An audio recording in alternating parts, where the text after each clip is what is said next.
अरे कि डालू ना दाल में अफोरा नवा रहे कहाँ अधिया नवा ए गोरी। नमस्कार प्रणाम, हम बानी मोहन राठौर, आप सबके बेटा, आप सबके भाई। और आज बड़ी खुशी होता है हमरा के अपना जिला गाजीपुर, जिला मऊ में आके और यहाँ पे सुनामी वाटर पार्क के उद्घाटन भइल है। सभी कलाकार हमनी के आइल बानी जा और जैसे ही आप सब हमार गाना सुनले रहनी जा। अरे कि डालू ना दाल में अफोरा नवा रहे कहाँ अधिया नवा ए गोरी। अरे आटा सने गईलू त घिल कई दिहलू, पानी भरे गईलू त खड़े बिछलैलू। आ डालू न दाल में फोरनवा रहे कहाँ धियनवा ए गोरी। अभी ऑर्केस्ट्रा सॉन्ग एगो हमारा बड़ा धांसू लगन में चल रहा बाटे और आप सबके बीच में बड़ा ही धांसू प्रोजेक्ट आवे वाला बाटे। आप लोग सुनब जा, देखब जा, बड़ी ही आनंद आई। और ये लाइन भी सुना देता नहीं। अरे कि बहिया में कसी के सैया टंग टंग टंग टंग टंग टंग टंग टंग टंग। इसके आगे वाला लाइन नहीं है, लेकिन ये डीजे में बहुत बज रहा है, ये डीजे में बहुत बज रहा है। और तमाम गीत आप सबके बीच में कि जुदाई हो जुदाई ना सहाई, जुदाई ना सहाई।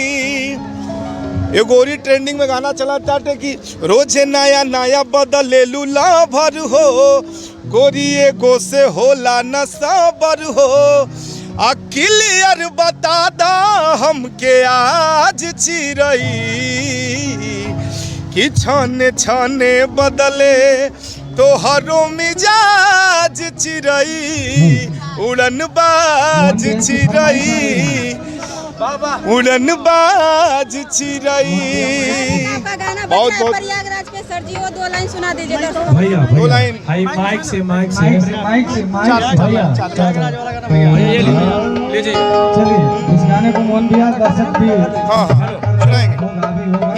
एक मिनट बस एक मिनट कि हमारी यूपी की गर्व गाथा, हमारी यूपी की गर्व गाथा ये विश्व भर में सुना रहा है। सजा है संगम का कुंभ मेला प्रयाग तुमको बुला रहा है।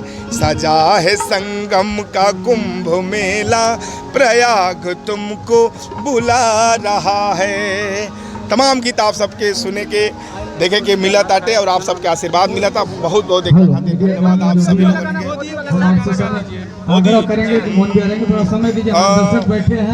भैया लोग बस एकदम जो ट्रेंडिंग नंबर 1 पे चला गाना, वो गाना मेरा है। एक मिनट वही लाइन था कि चोर लुटेरे बुलडोजर के भय से आज डरे हैं, 40 चोरे अल्ली बाबा के हुंकार भरे हैं। खुद को हिंदुस्तानी बोले, भाषा पाकिस्तानी बोले, यह चाइनीज है डोगी, हर तरफ योगी योगी, शोर है मोदी मोदी, हर तरफ योगी योगी, शोर है मोदी मोदी। बहुत धन्यवाद। एक बार आपका गाना बहुत ट्रेंड कर रहा था। कर्मी जो लोग भी हैं आपसे आग्रह है, निवेदन है, टूट जाए बिचवा में भैया, क्या में टूट जाए। अपनी पगली के याद करे लगे। एक और गाना था मेरा कि अरे बिरहा वियोग में तू जा रे लकिना, अपना पगली के याद तू करे लकिना। बहुत बहुत धन्यवाद, बहुत बहुत धन्यवाद, बहुत बहुत धन्यवाद।